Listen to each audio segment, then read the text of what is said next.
Voilà, bonjour à tous. Sans plus tarder, prenez place pour pouvoir louer, adorer le Seigneur. Faites-le en toute liberté, de tout votre cœur, sachant que le Seigneur est là et qu'il est là pour répandre sur nous, sur chacun de nous, ses grâces, ses bontés, ses bénédictions. Alors ensemble, louerons le Seigneur, adorons-le. Amen. Tu n'as pas attendu que je vienne à toi, mais tu as revêtu notre humanité. Tu n'as pas attendu que je crie vers toi. C'est toi qui m'as appelé le premier. Reçois ma reconnaissance, Jésus. Reçois ma reconnaissance pour la croix. Ma reconnaissance, Jésus, pour ta venue, ton amour consacré. Tu n'as pas attendu, tu n'as pas attendu que je vienne à toi, Mais tu as revêtu notre humanité. tu n'as pas attendu. Tu n'as pas attendu que je crie vers toi. Alléluia.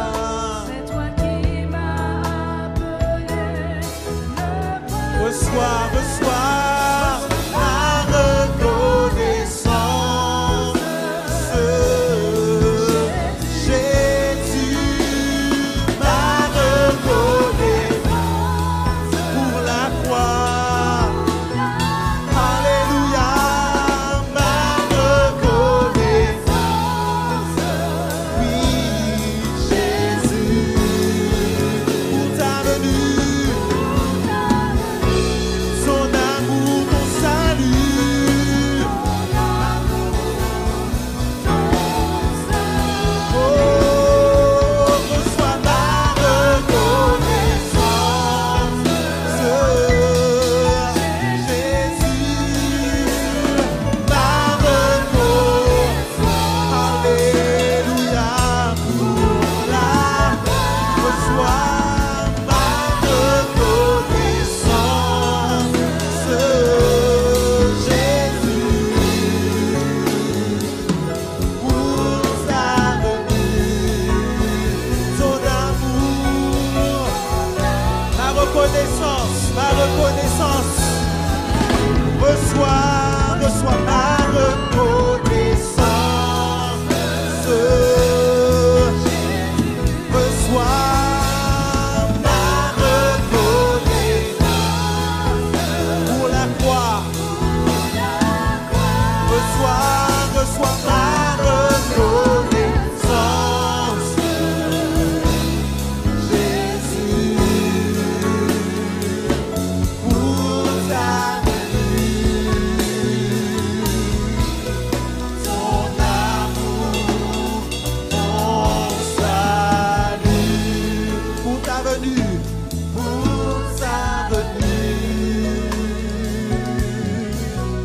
ton amour, ton salut, pour ta venue, oh, ton amour, ton salut.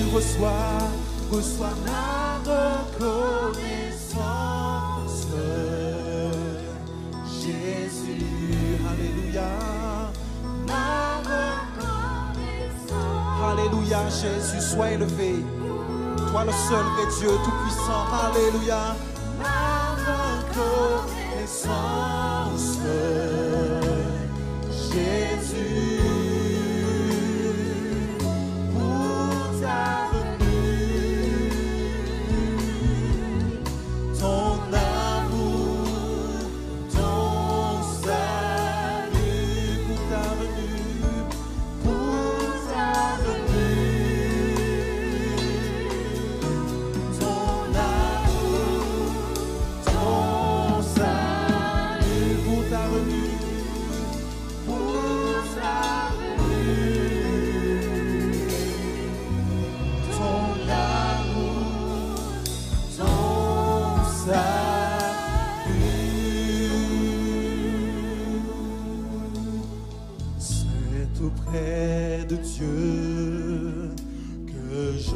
veut me tenir.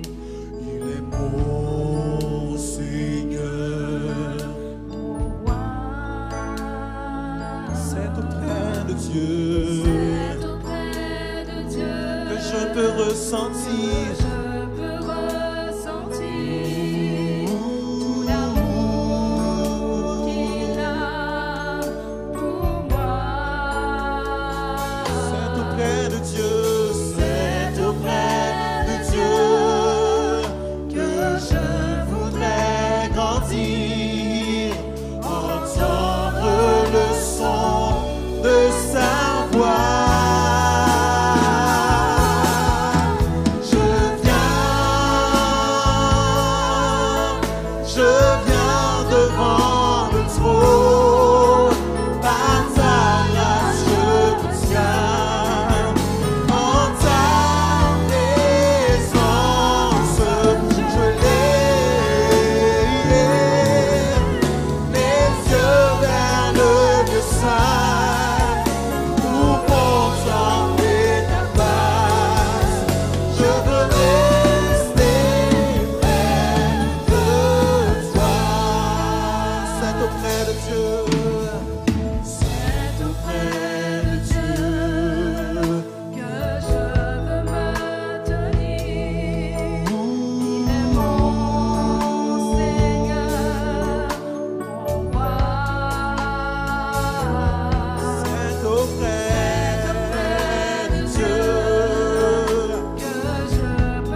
à toi, Seigneur, et béni soit ton Saint-Nom.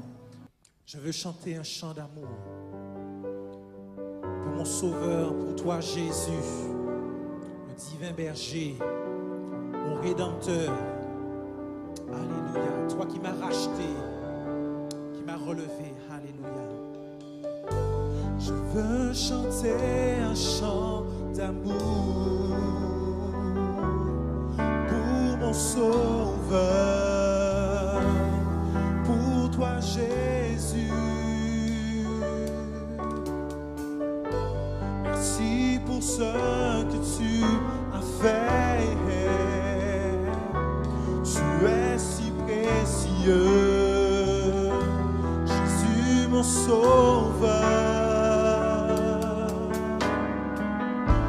Je suis heureux, tu m'as donné ton nom.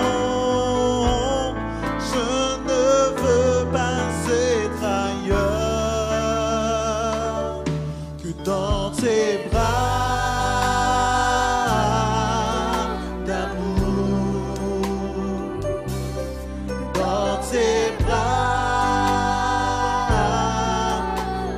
De toi, tout près de toi,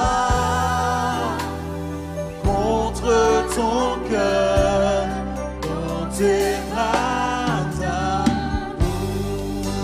Je veux chanter, alléluia. Je veux chanter un chant d'amour pour mon Sauveur, pour toi, Jésus.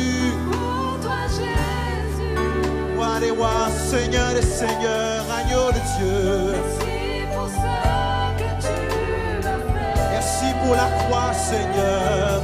Tu es si précieux, Jésus. Jésus, mon Sauveur.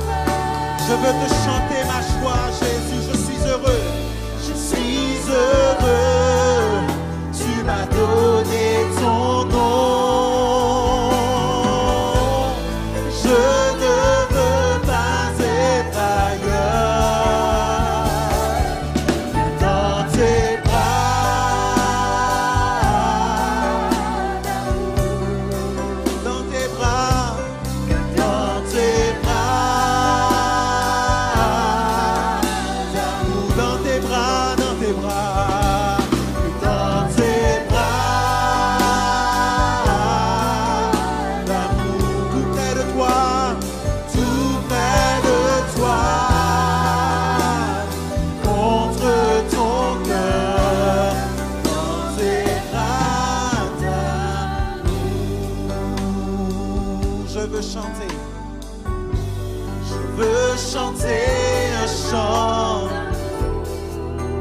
Sauveur, pour mon Sauveur, pour toi Jésus, pour toi Jésus. Oh yeah, merci pour ce que tu as fait. Yeah. Tu es si précieux, oh Jésus mon Sauveur.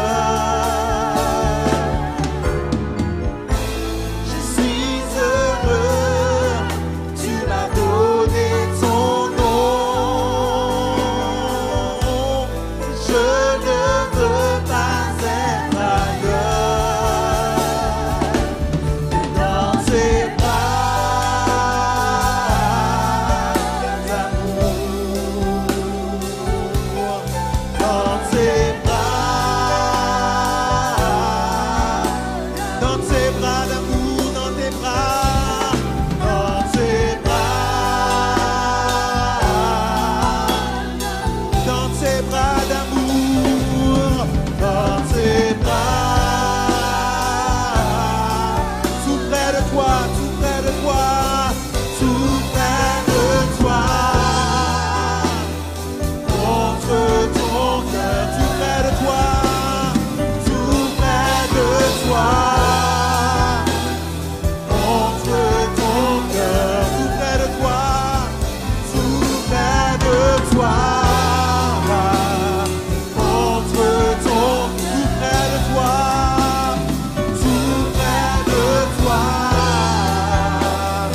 Voilà, sans plus tarder, nous allons lire deux textes bibliques après avoir pris ce temps avec le Seigneur dans l'adoration. On va lire un premier texte dans le livre de l'Exode au chapitre 3 et ensuite nous allons lire un deuxième dans l'épître aux Hébreux au chapitre 11 et le verset 27. Tout d'abord, Exode chapitre 3 versets 1 à 5. Il est dit, Moïse faisait paître le troupeau de Jithro, son beau-père, prêtre de Madian. Il mena le troupeau derrière le désert et vint à la montagne de Dieu à Horeb. L'ange de l'Éternel lui apparut dans une flamme de feu au milieu d'un buisson. Moïse regarda et voici, le buisson était tout en feu et le buisson ne se consumait point. Moïse dit, je veux me détourner pour voir quelle est cette grande vision et pourquoi le buisson ne se consume point. L'Éternel vit qu'il se détournait pour voir et Dieu l'appela du milieu du buisson et dit, Moïse, Moïse. Et il répondit, me voici. Dieu dit, n'approche pas d'ici, ôte tes souliers de tes pieds, car le lieu sur lequel tu te tiens est une terre sainte. Et il ajouta, je suis le Dieu de ton père, le Dieu d'Abraham, le Dieu d'Isaac et le Dieu de Jacob. Moïse se cacha le visage car il craignait de regarder Dieu. Amen. Un second texte dans l'épître aux Hébreux, chapitre 11, verset 27.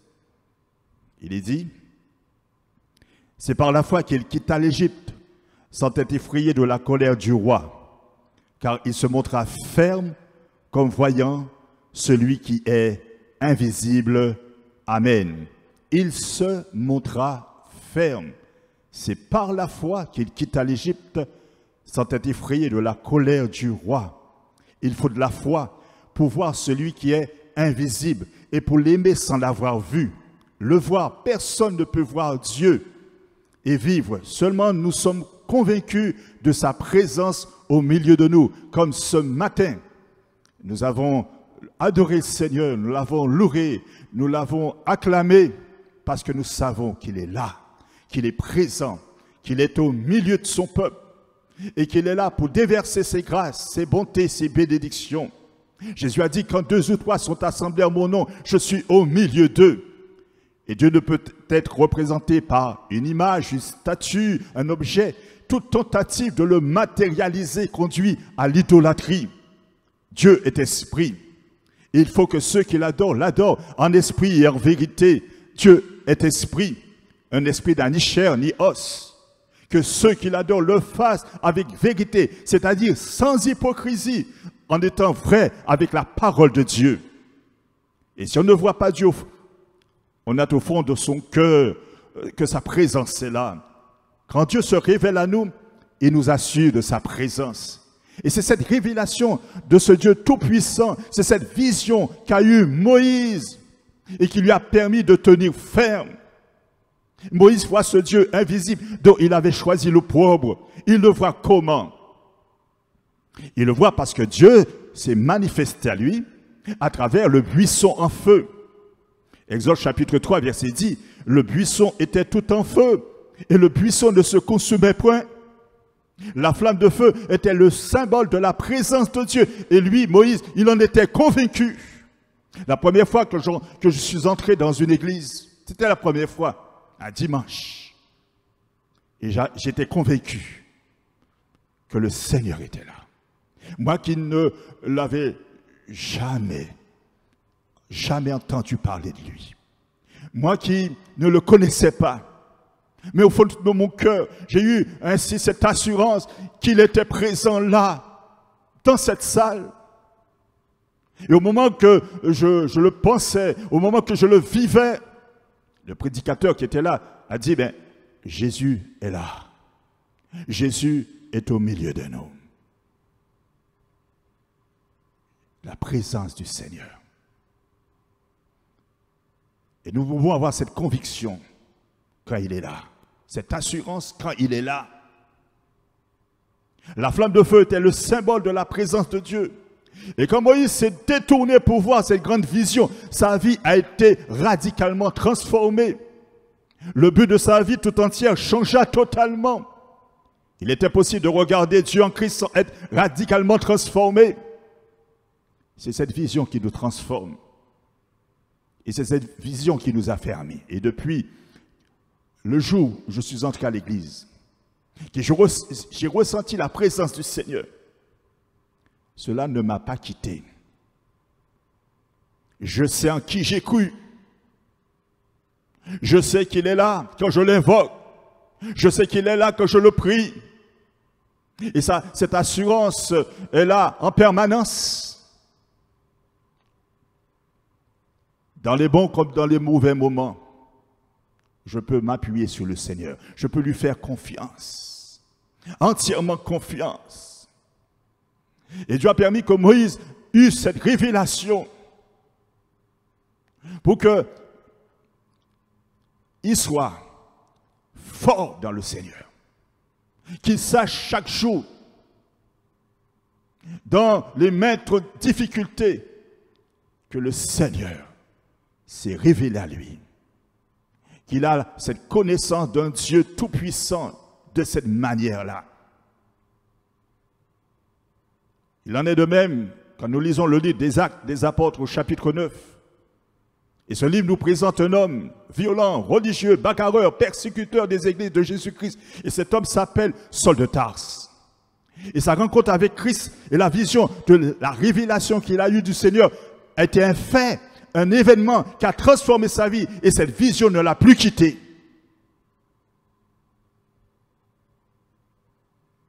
La Bible dit dans Actes chapitre 9, verset 1, Saul respirait encore la menace et le meurtre contre les disciples du Seigneur.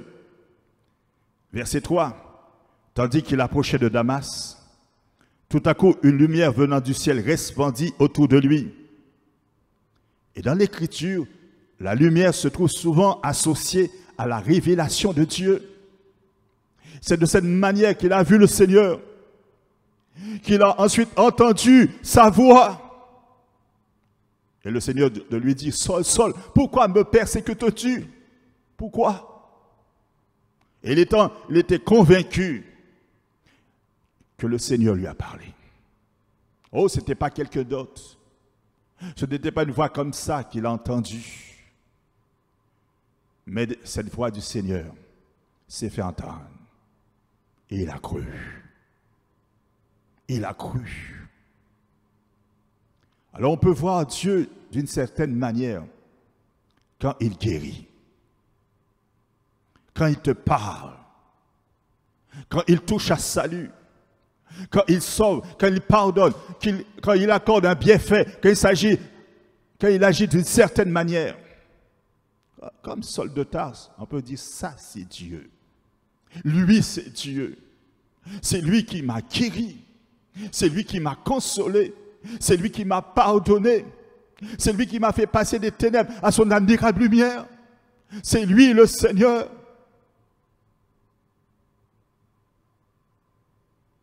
La Bible dit, la foi est une ferme assurance des choses qu'on espère. Et ceux qui ont vraiment la foi sont ceux à qui le Seigneur s'est révélé.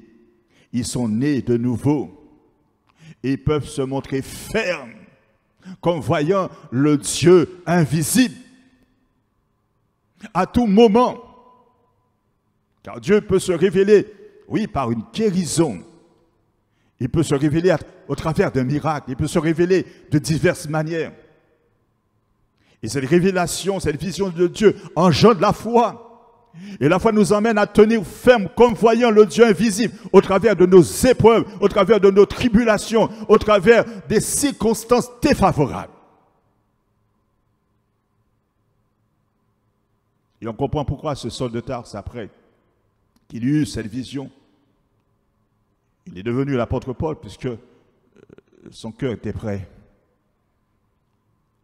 à servir, prêt à relever le défi, prêt ainsi à glorifier son Dieu, prêt à marcher avec son Dieu, prêt. Et c'est pourquoi on comprend pourquoi il dit dans 2 Timothée chapitre 1, verset 11, c'est pour cet évangile que j'ai été établi prédicateur et apôtre, chargé d'instruire les païens. Et c'est à cause de cela que je souffre ces choses. Mais je n'en ai point honte, car je sais en qui j'ai cru. Et je suis persuadé qu'il a la puissance de garder mon dépôt. Mon dépôt, c'est-à-dire ce qu'il m'a confié. Et il ajoute aussi, et lorsque nous lisons les épîtres, on voit comment cet homme a vraiment fait une belle expérience avec le Seigneur. Et de plus en plus, dans ces expériences, son cœur a été affermi. Il pouvait se montrer ferme en toutes circonstances défavorables. Et dans Romains chapitre 8, verset 35, la vision qu'il a reçue du Seigneur depuis sa conversion ne le quitte pas. Et il avance avec le Seigneur de certitude en certitude, de gloire en gloire. Et il dit, au verset 35, « Qui nous séparera de l'amour de Christ? Sera-ce la tribulation, ou l'angoisse, ou la persécution, ou la faim, ou la nudité, ou le péril, ou l'épée ?» Selon qu'il est écrit, « C'est à cause de toi qu'on nous met à mort tout le jour, qu'on nous regarde comme des brebis destinées à la boucherie. Mais dans toutes ces choses, nous sommes plus que vainqueurs par celui qui nous a aimés. Car j'ai l'assurance que ni la mort, ni la vie, ni les anges, ni les dominations, ni les choses présentes, ni les choses à venir, les puissances, ni la hauteur, ni la profondeur, ni aucune autre créature ne pourra nous séparer de l'amour de Dieu manifesté en Jésus-Christ notre Seigneur. Amen. » Oui, la foi de Paul se démontre, oui, par la piété, sa confiance en la parole de Dieu et la révélation qu'il a eue dès sa conversion. Il ne faut pas que cette révélation que tu as eue dès ta conversion, que tu l'oublies, que tu le mets en oubli. Il ne faut pas. Et tu auras besoin de cette révélation, tu auras besoin de ton expérience vécue avec le Seigneur tous les jours. Et surtout dans des moments difficiles, d'épreuves, pour dire comme l'apôtre, je sais en qui j'ai cru. Voilà ce qu'il a fait pour moi dans ma vie. C'est le Seigneur. Il est souverain. Il est tout-puissant. Il a entre ses mains mes destinées lui appartiennent. Mon avenir est entre ses mains. Ne doute plus du Seigneur. Ce qu'il a commencé avec toi, il achèvera. Il est bon, malgré les coups, l'adversité. Oh, le Seigneur a dit, vous aurez des tribulations dans le monde, mais prenez courage, j'ai vaincu le monde. Nous allons passer par maintes et maintes difficultés de la vie. Mais le Seigneur sera toujours là. Il a dit, je suis avec toi tous les jours jusqu'à la fin du monde. Ce sont des promesses qu'on ne peut pas mettre en oubli. Ce sont des promesses qui sont là, que nous devons retenir au fond de notre cœur. Et dans le moment opportun, dans le moment difficile, de dire, Seigneur, tu as dit. Seigneur, tu t'es révélé à moi. Tu n'es pas un homme pour mentir, ni un fils d'homme pour te repentir. Ce que tu as dit de ta bouche, tu l'accomplis parfaitement. Et c'est pourquoi nous encourageons tous, et tous les chrétiens, à méditer la parole. Médite la parole. Retiens la parole. Récite la parole. Car au moment difficile, défavorable, ta vie, c'est cette parole que Dieu va te donner, va te rappeler, pour que tu tiennes bon, pour que tu ne coules pas, pour que tu n'abandonnes pas ses voies, pour que tu ne quittes pas l'Église, pour que tu ne perds pas pied dans la communion avec Dieu, dans la communion fraternelle. Tu as besoin chaque jour de repasser dans ton cœur les bontés du Seigneur, de mettre devant tes yeux tous ses bienfaits et de te rappeler ce qu'il a fait pour toi.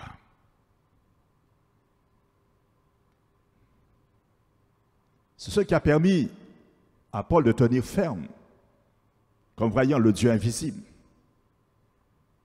Moïse, quant à lui, voit ce Dieu invisible dont il avait choisi l'opprobre. Et cela l'encourage à tenir ferme, à rester attaché au Seigneur, à ne pas faiblir, à ne pas douter de Dieu. Et on comprend pourquoi Jésus a fait un reproche à Pierre. Il en a fait d'autres. Mais nous allons retenir celui-là. Il a dit à Pierre, « Homme de peu de foi, pourquoi as-tu douté ?» Et pourtant Pierre a fait l'expérience de la pêche miraculeuse. Au début, dès sa rencontre avec le Seigneur, Dieu s'est manifesté à lui par un miracle. Là où il n'y avait pas de poisson, Dieu a fait venir une quantité de poissons. Il y a eu l'abondance, il y a eu cette pêche miraculeuse. Quand Jésus lui a dit, je t'ai fait au filet pour pêcher, Pierre va dire, nous avons travaillé toute la nuit sans rien prendre, mais sur ta parole, je jeterai le filet. L'ayant jeté, il prit une grande quantité de poissons. Et Pierre savait maintenant comment avancer, sur quoi s'appuyer. Il dit, sur ta parole. Oh, quelle expérience merveilleuse. Sur ta parole. Et au verset 8 de Luc chapitre 5, quand il vit cela, Simon Pierre tomba aux genoux de Jésus et dit, Seigneur, retire-toi de moi, parce que je suis un homme pécheur. Au verset 9, car l'épouvante l'avait saisi, lui et tous ceux qui étaient avec lui, à cause de la pêche qu'ils avaient faite. Pierre, en la présence du Seigneur, a été convaincu de péché, de justice, de jugement. Il a reconnu que le Christ était vraiment le Messie, l'envoyé, le Seigneur, le Tout-Puissant. Il a reconnu la souveraineté du Seigneur, ce Jésus qui peut toutes choses. Il n'y a rien qui lui soit impossible. Et Pierre le sait, c'est pourquoi il dit à Jésus plus tard, quand la barque était en pleine mer, le vent était contraire, les flots s'abattaient sur la barque. Il a vu Jésus marcher sur les eaux. Les disciples et lui-même qui étaient là ont cru que c'était un fantôme. Et Pierre de dire, mais Seigneur, si c'est toi, ordonne que j'aille vers toi sur les eaux. Quand on a la foi, on peut lui demander quelque chose d'impossible à réaliser, sachant qu'en même temps qu'il est souverain et c'est lui qui décide. Et Jésus l'a appelé. Jésus a répondu à son appel. Et Jésus lui a dit, viens. Et Pierre sortit de la barque, il commença à marcher sur les eaux. Il marcha sur les eaux pour aller vers Jésus. Et ça, c'est un miracle. Il rentre dans le surnaturel de Dieu. Et chaque fois qu'il y a épreuve, ne sois pas là pour t'apitoyer sur ton sort. Arrête de faire ces choses-là. Arrête de calculer. Arrête de réfléchir. Arrête par toi-même de chercher des solutions. Arrête ainsi de t'attrister pour tout ce que tu vois, tu entends, des choses qui font mal. Et tu pleures souvent. Arrête un peu. Mais regarde maintenant au Seigneur. Aie les yeux sur lui. Parce que, normalement, chaque fois qu'il y a épreuve, Dieu nous appelle à entrer dans le surnaturel. Il faut vivre aussi le surnaturel avec Dieu. Il faut sortir ainsi de sa barque. Savoir aller jusqu'à Jésus. Il faut sortir de ta barque, de ton confort. Ou peut-être quelque chose qui t'a bloqué là. Qui fait que tu es comme paralysé. Mais il faut ainsi regarder au Seigneur. Et aller vers lui, en quelque sorte, entrer dans le surnaturel.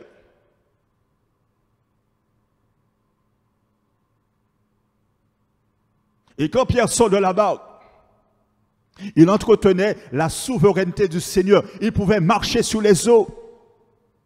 Tant qu'il avait les yeux sur le Seigneur, il pouvait vivre le surnaturel. Tant qu'il avait dans sa pensée l'expérience de la pêche miraculeuse, tout allait bien. Il sort de la barque pour entrer dans le surnaturel. Mais la Bible aussi ajoute que le vent était contraire. Où était sa fermeté?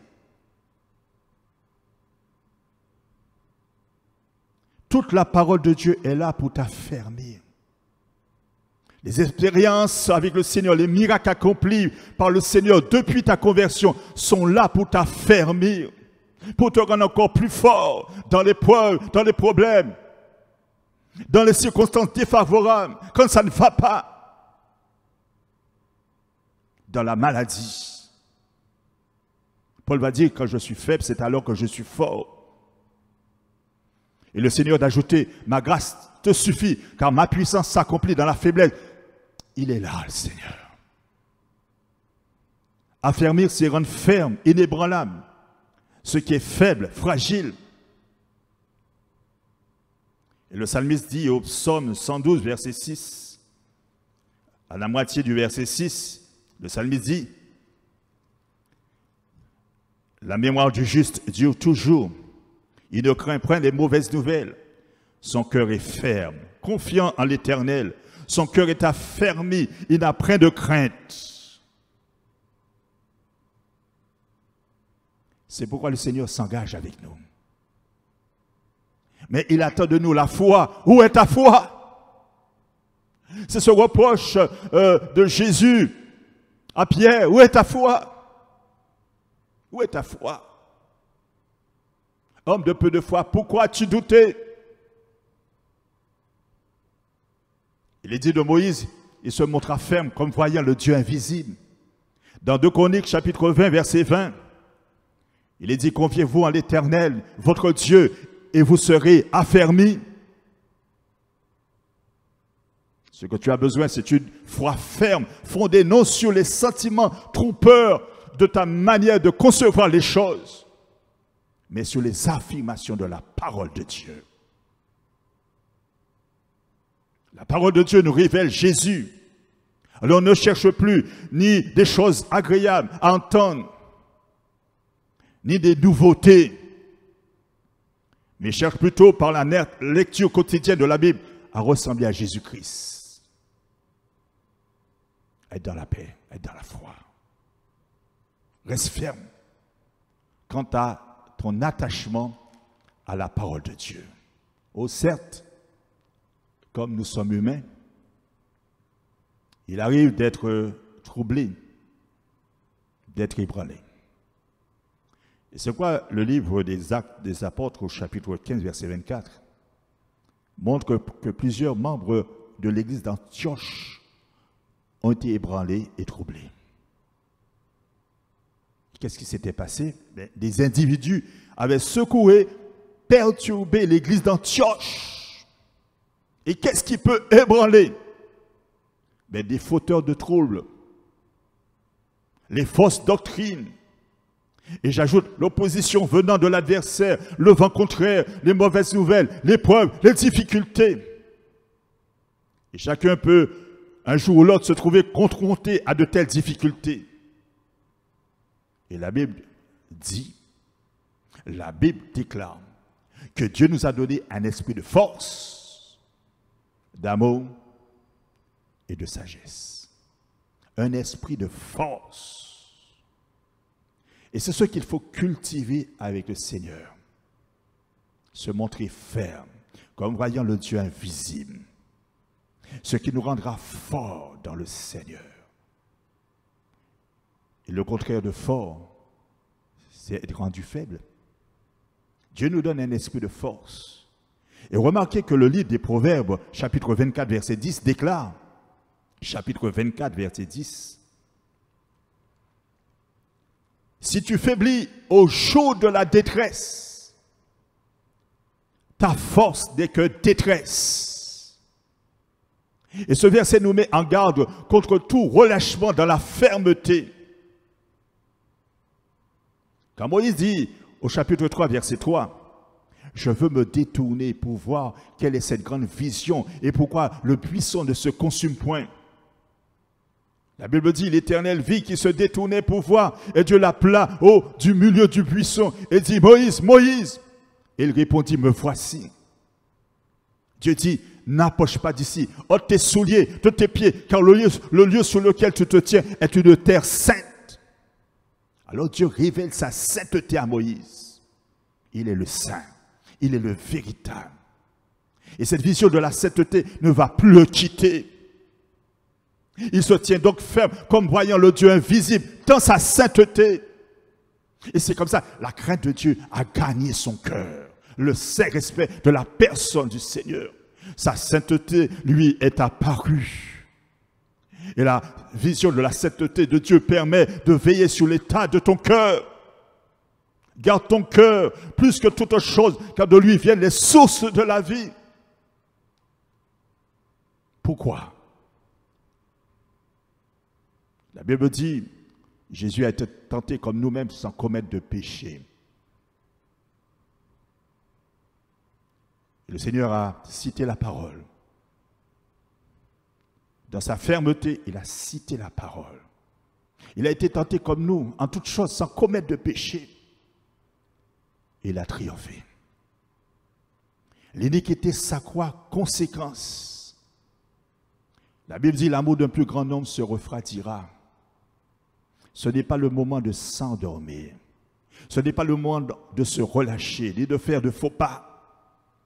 Que tout ce qui est boiteux en toi se redresse. Parce que les temps sont sérieux. Les temps difficiles que nous traversons ne doivent pas te rendre faible. Au contraire, que tu sois fort dans le Seigneur. Affermi par sa parole.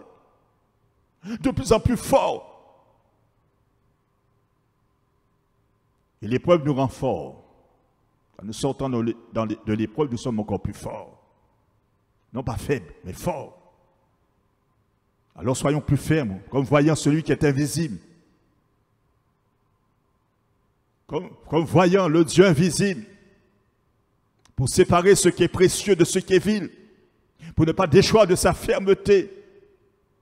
Alors, un jour, on a demandé à un chrétien s'il lui arrive de mentir, de tricher, de désobéir, de pécher. Il a répondu chaque fois, et ça c'est notre réponse.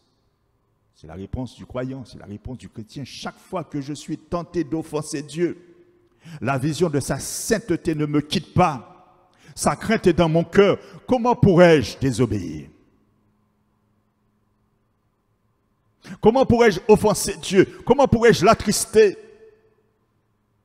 La vision de sa sainteté ne me quitte pas. Cette vision est là. Je la cultive. Et je me rappelle que Dieu est saint. Il a dit, obéissez à Dieu. Et ne vous conformez pas au désir que vous aviez autrefois, quand vous étiez encore dans l'ignorance. Mais soyez saints dans toute votre conduite, comme lui-même est saint.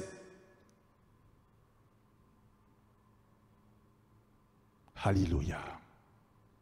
Si tu faiblis au jour de la détresse, ta force n'est que détresse. Il est dit de Moïse, il se tint ferme comme voyant le Dieu invisible. Il se tint ferme pour être fort de la force de Dieu. On peut dire ferme ou attaché à Dieu. Quand on est attaché à Dieu, on devient fort. Que le faible ce matin dise, je suis fort en Christ. Christ est ma force. Il se tint ferme, c'est-à-dire lié au Seigneur, étant attaché à lui. Ainsi, puisque vous avez accepté Jésus-Christ comme Seigneur, vivez dans l'union avec lui. Soyez enracinés en lui et construisez toute votre vie sur lui. Soyez toujours plus ferme dans la foi, conformément à l'enseignement que vous avez reçu. Et soyez pleins de reconnaissance. Alléluia. Alors reste attaché au Seigneur pour recevoir sa force. Une force surnaturelle qui s'exerce au travers de nous lorsque nous la laissons agir. C'est pourquoi l'apôtre Paul qui a compris et qui a expérimenté la force du Seigneur dans sa faiblesse, va dire, je puis tout par celui qui me fortifie. Et Paul n'était pas fort parce qu'il était apôtre. Il était fort de la force de Dieu. Il était parfaitement conscient de sa faiblesse et tout aussi conscient de la puissance de Jésus-Christ. Il sait que la puissance de Christ opère en lui dans la mesure de sa foi. Et comptant sans cesse sur cette puissance, il voit cette puissance s'opérer en lui sans limite. Il peut tout. Il peut tout. Est-ce que tu peux dire la même chose que Paul? Et le Seigneur est celui qui peut te permettre de vivre cette expérience, de cultiver cette expérience et d'être à la hauteur ou de relever tous les défis qui sont là et d'être à la hauteur dans tous tes combats spirituels, de triompher, de vaincre par sa force toute puissante. Alléluia. C'est pourquoi Paul peut supporter l'emprisonnement. Il a été en prison. Il peut supporter les privations, les détresses. Il peut ainsi se réjouir sans cesse d'appartenir au Seigneur, qui lui donne de tout surmonter, qui lui donne de faire face et de tout supporter. Prisonnier, il se sent libre. Menacé, il se sent en sécurité. Privé de tout, il est riche des richesses de Christ. Il est heureux. Il a le Christ dans son cœur. Il dit, si je vis, ce n'est plus moi qui vis, c'est Christ qui vit en moi. Alors il peut tout. Alléluia. Il peut tout. Telle est la victoire de la foi. Quand il est faible, à ne pas confondre avec le péché, c'est alors qu'il est fort. La Bible nous met en garde. Et te met en garde ce matin en te disant, si tu faiblis dans la détresse, ta force n'est que détresse. Si tu t'appuies sur tes propres forces, alors ta force n'est que détresse. Si tu oublies le Seigneur dans les moments d'épreuve, ta force n'est que détresse. Si tu n'as plus les yeux sur le Seigneur, alors que les éléments font rage, il y a tout un déchaînement, déferlement d'épreuves. Comme Pierre qui s'est trouvé là dans la barque, le vent était contraire, les flots s'abattaient sur la barque. Il te faut du courage. Arme-toi de courage.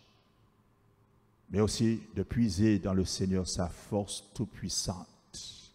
Abandonne-toi entièrement au Seigneur. Si ça ne va pas, le Seigneur est là. Il donne de relever la tête. Il encourage. Pierre a commencé à couler. À quel moment? Si nous lisons le texte dans Matthieu chapitre 14, Matthieu chapitre 14.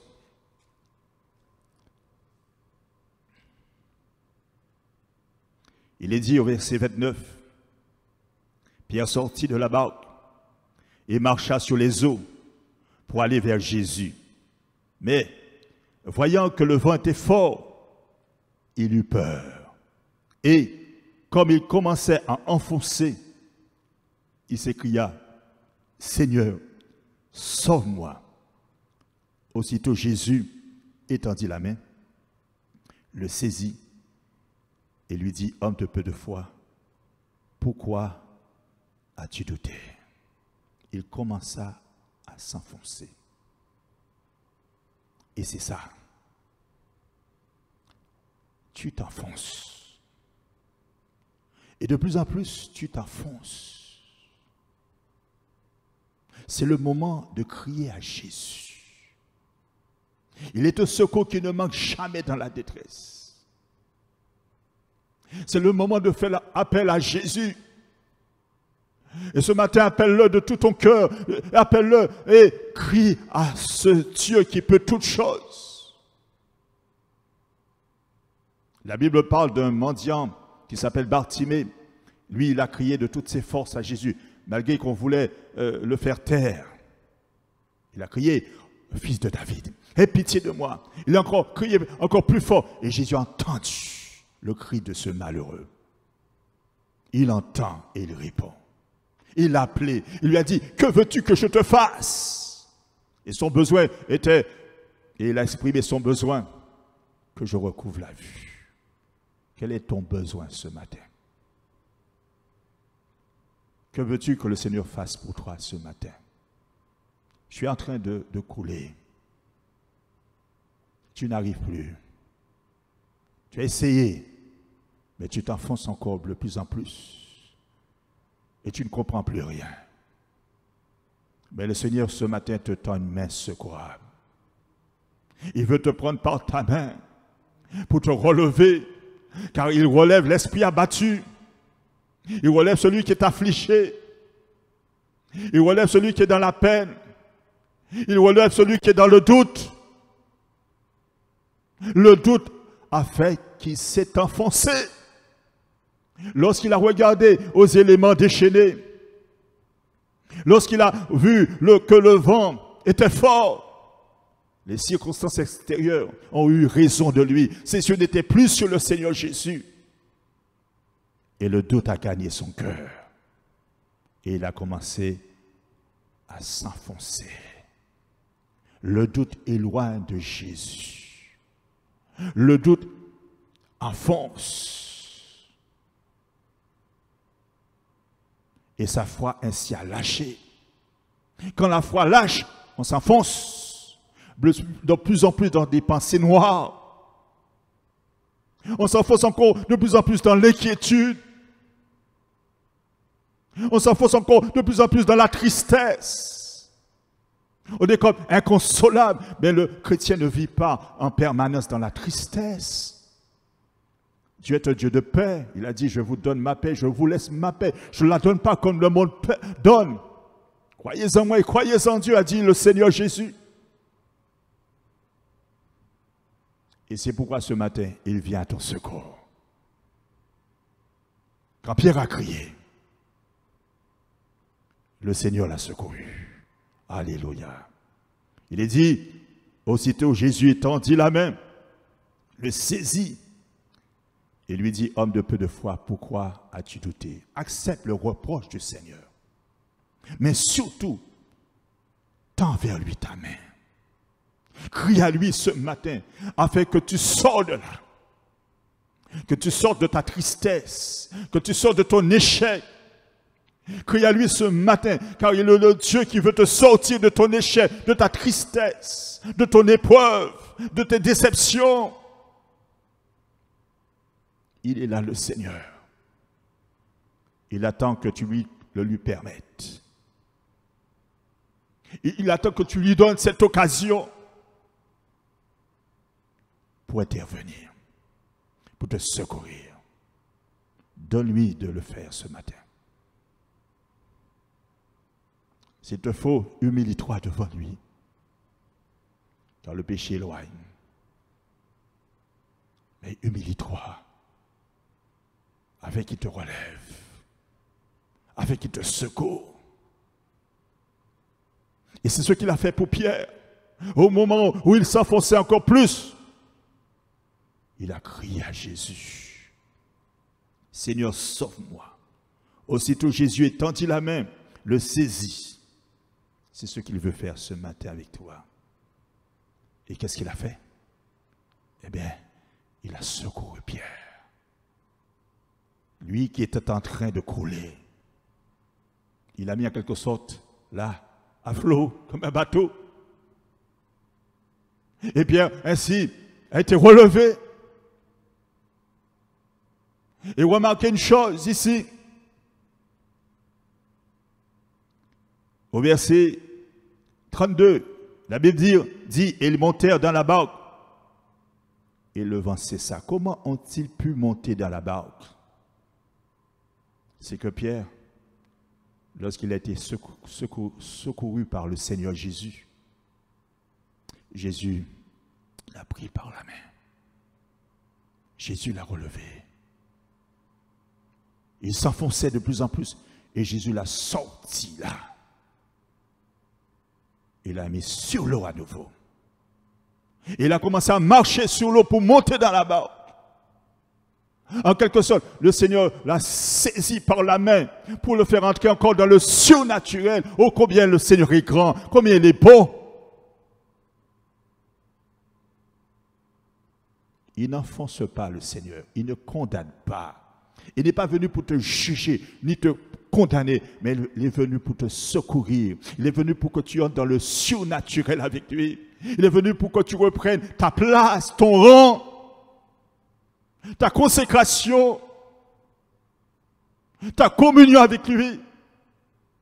C'est pourquoi il est là ce matin. Pour toi, il est venu pour te relever, pour que tu reprennes ton rang, ta position de chrétien, que tu reprennes ton service, que tu reviennes à lui de tout ton cœur, afin qu'il t'établisse à nouveau, qu'il te restaure, qu'il te renouvelle dans la vie de l'esprit. Tu as besoin de lui ce matin. Qu'attends-tu pour venir à lui? Une ressource aussi te reste, porter ton affliction devant le Dieu invisible. Et le cœur du Seigneur peut te répondre en grâce. Présente-toi alors devant le Seigneur. Oui, les difficultés que tu traverses n'auront plus raison de toi. Les difficultés que tu traverses ne peuvent plus te terrasser. Les difficultés que tu traverses ne peuvent plus te rendre faible parce qu'ils montèrent dans la barque. Le vent, c'est ça. Le miracle s'est accompli.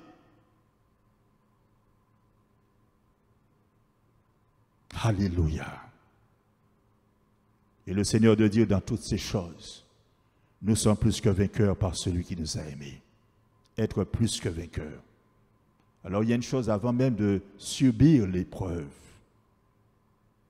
Avant, le Seigneur t'a déjà rendu vainqueur. Demain, il y aura encore des épreuves. Mais dans toutes ces choses, nous sommes plus que vainqueurs.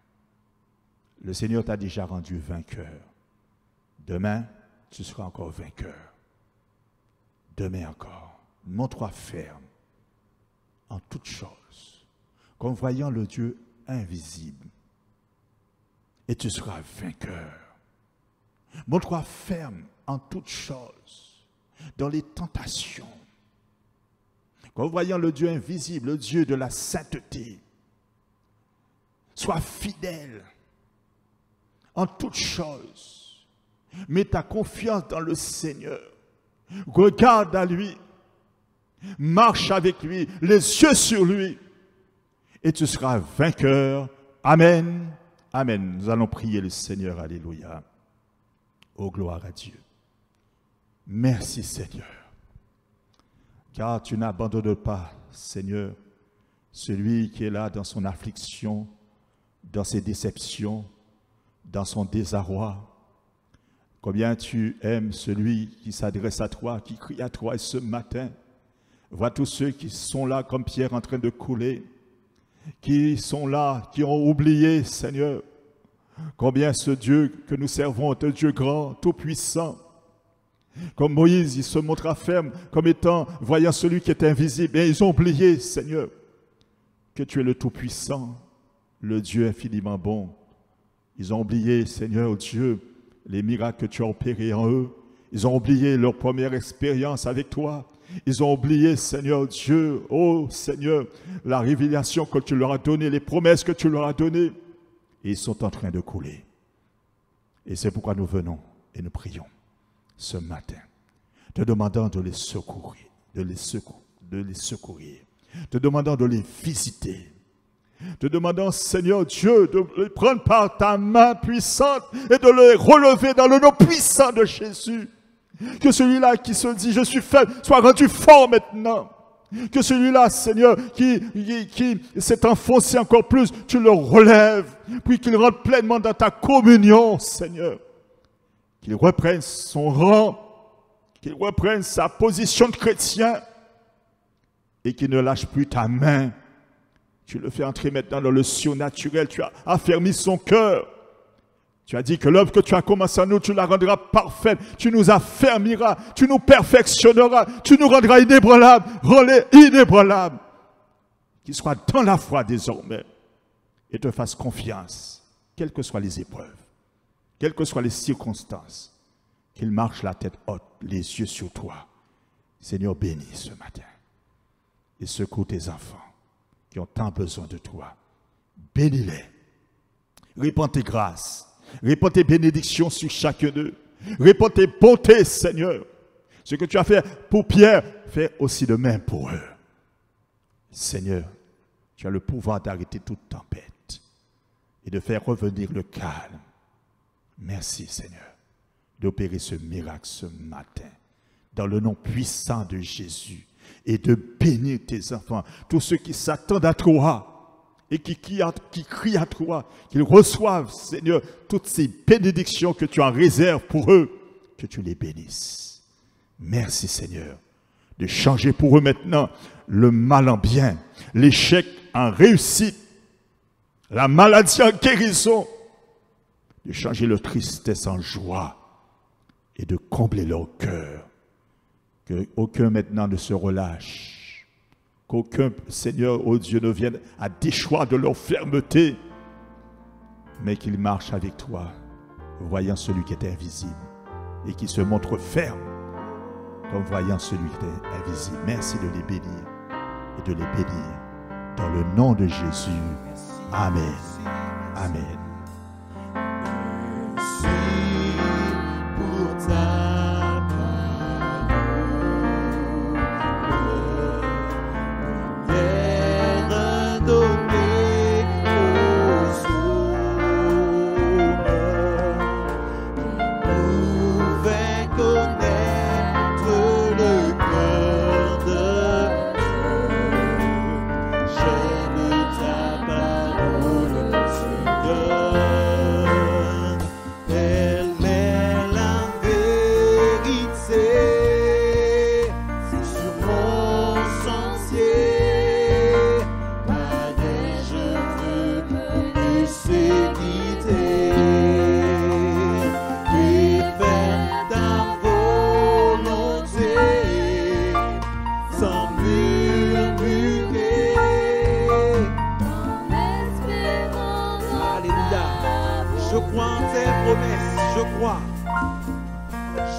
comme un rocher.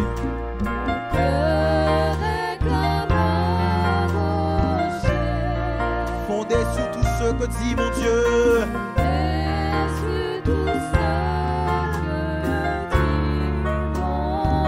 J'aime ta parole, Seigneur. Elle est la vérité.